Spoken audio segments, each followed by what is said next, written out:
My name is Magdalena Dittmer, and I have a multiple sclerosis diagnosis.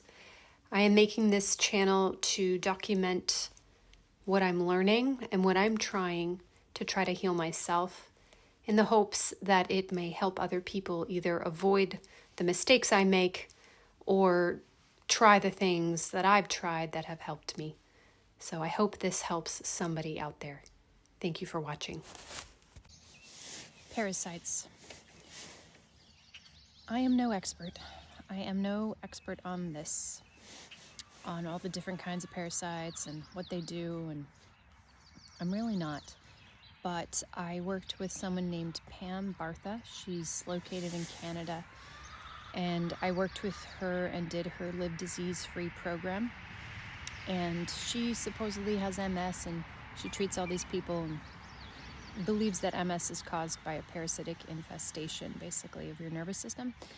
And I vibe with that. You know, I think a little bit of all these theories are true for some of us, you know? Like for some people, maybe it's a mercury issue. Like they have a bunch of amalgam fillings in their mouth. I didn't have any amalgam fillings. I think for me, it was infections, actually. And one of them was parasites, I do believe. So I did her program, which is a pretty rigorous treatment of parasites and fungus. And it did not cure me. No, it did not. But I do feel that it helped me because I had major dysbiosis, and once you get out of balance, like parasites and fungus kind of overgrow, and there's no amount of probiotics is going to put them back in their place. So at least for me, that was the case, I believe. And I did her program for a year, where you treat parasites for 2 weeks, and then you treat fungus for 10 days, and then you take a week off. And I did that for a year ongoing, and I do feel that it was a good idea. And her theory is sort of that we get exposed to parasites just like cats and dogs do, and you have to deworm your livestock and your cats and dogs periodically, and we're the same. So that we kind of benefit from doing that periodically. Like all of us would probably benefit from it, but people with immune system problems, autoimmune diseases, probably have a worse case of parasitic infestation. So a parasite is kind of anything that's taking from you and not giving anything back, and hurting you. So it could be Lyme disease, it could be anything that is grown out of place, you know, E. coli overgrown. A lot of these things are okay if they're kept in balance, but if the balancing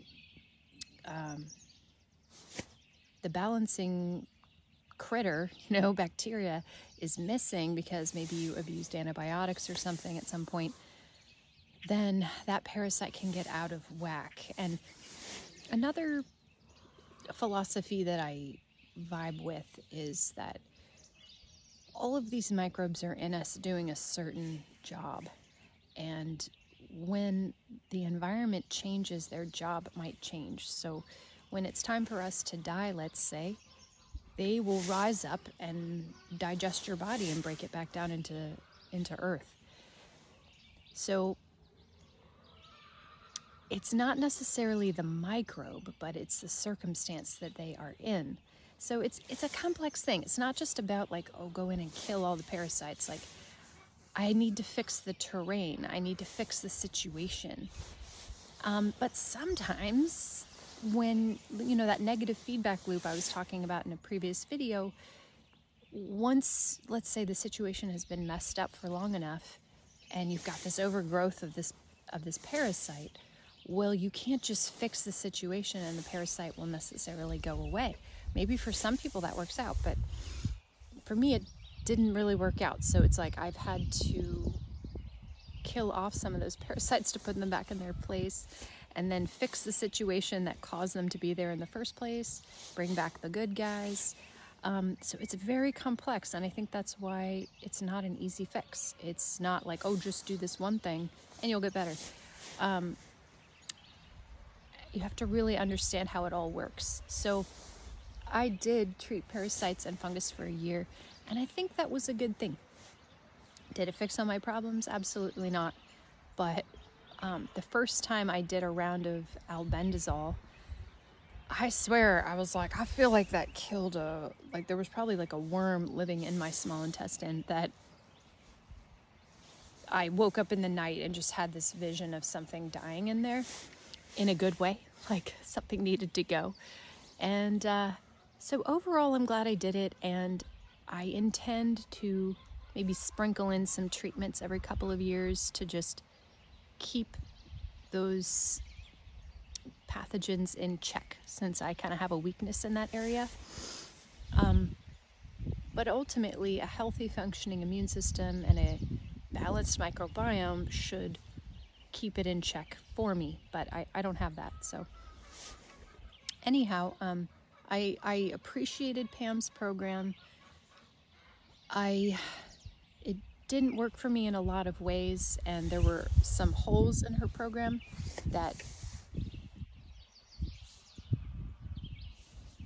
but she offers what she offers, and it's very helpful, and she gives a lot for what you pay. She gives a lot. So I was glad I did it, and I learned a lot from it. So I hope that's helpful.